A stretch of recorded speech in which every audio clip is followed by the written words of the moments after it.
Bismillahirrahmanirrahim. Assalamualaikum semuanya. Kami dari kelompok 2 akan memaparkan materi sekaligus praktikum mengenai stabilitas kapal.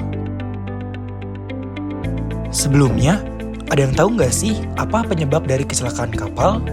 Nah, salah satunya yaitu peranan ABK kapal yang kurang memperhatikan perhitungan dari stabilitas kapalnya, hingga dapat mengganggu kenyamanan dan keamanan dari kapal tersebut, serta orang yang menaikinya.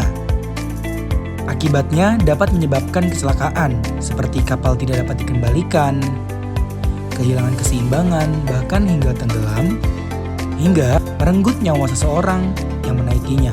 Apa itu stabilitas kapal? Stabilitas sebuah kapal dapat disebut juga dengan keseimbangan kapal. Menurut Profesor Wakijo, stabilitas adalah kemampuan kapal menegak kembali setelah mengalami kemiringan akibat gaya dari luar seperti ombak, angin, dan lain sebagainya. Lalu yang kedua, apa saja faktor-faktor yang mempengaruhi stabilitas kapal? Stabilitas memang erat kaitannya dengan keseimbangan kapal. Akan tetapi, stabilitas tidak menjadi satu-satunya hal yang berpengaruh pada keseimbangan tersebut. Ada dua faktor yang mempengaruhi keseimbangan sebuah kapal, yaitu faktor internal dan faktor eksternal. Faktor internal adalah faktor yang berasal dari kapal itu sendiri, seperti ukuran kapal, tata letak, kebocoran akibat tubrukan atau kandas, dan lain sebagainya. Untuk itu, awak kapal harus memperhatikan letak dan bobot barang sebelum berlayar. Sedangkan faktor eksternal adalah faktor dari luar yang mempengaruhi keseimbangan kapal, seperti kondisi alam, ombak, badai, dan sejenisnya. Bagaimana perhitungan stabilitas pada kapal? Perhitungan stabilitas kapal erat kaitannya dengan muatan, bentuk kapal, draft, dan displacement pada kapal. Terdapat simbol atau istilah yang perlu kita ketahui, yaitu titik G, yaitu gaya gravitasi pada kapal, titik B atau buoyancy, gaya titik apung kapal, dan M yaitu metasentris.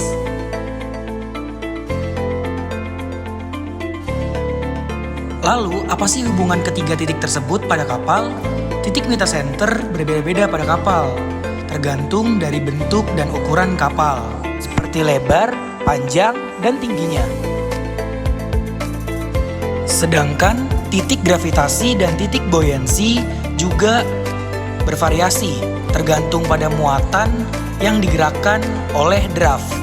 Rumus perhitungan stabilitas kapal adalah sebagai berikut. 1. Displacement sama dengan LD atau leg displacement ditambah OL, operating load, ditambah berat muatan. 2. DWT sama dengan operating load plus berat muatan. Momen penegak. Menurut Profesor Rubianto, perlu dihitungkan momen penegak, yaitu besarnya momen yang dapat mengembalikan kapal ke posisi semula setelah mengalami kemiringan karena gaya dari luar dan gaya tersebut tidak bekerja lagi. Momen penegak memiliki satuan Newton atau dalam kilonewton. Adapun rumus dari momen penegak yaitu displacement kali GZ sama dengan displacement dikali GZ sin alpha, di mana displacement yaitu berat dari benaman air dalam satuan tons dan GZ yaitu panjang dari lengan penegak dalam satuan meter, dan titik Z menjadi garis lurus dari horizontal dari titik G yang telah ditentukan. Alpha adalah sudut kemiringan kapal dalam derajat. Yuk kita intip bagaimana praktikum yang kami lakukan. Berikut adalah keadaan awal ketika kapal stabil di mana titik G, M, dan B masih sejajar dan belum diberi beban. Lalu kami berikan beban sebuah gunting kuku pada bagian kanan kapal. Yang terjadi yaitu kapal miring ke kanan. Pada saat kapal miring, titik B bergerak searah kemiringan kapal, keluar dari bidang centerline, sedangkan titik G tetap berada di bidang centerline karena tidak ada pergeseran bobot di atas kapal. Lalu saat beban diangkat terjadi momen penegak atau stabilitas positif. Kapal kembali tegak karena gaya yang dihasilkan titik B mengarah ke atas dan gaya dari titik G mengarah ke K. Kurang lebihnya mohon maaf. Terima kasih. Wassalamualaikum warahmatullahi wabarakatuh.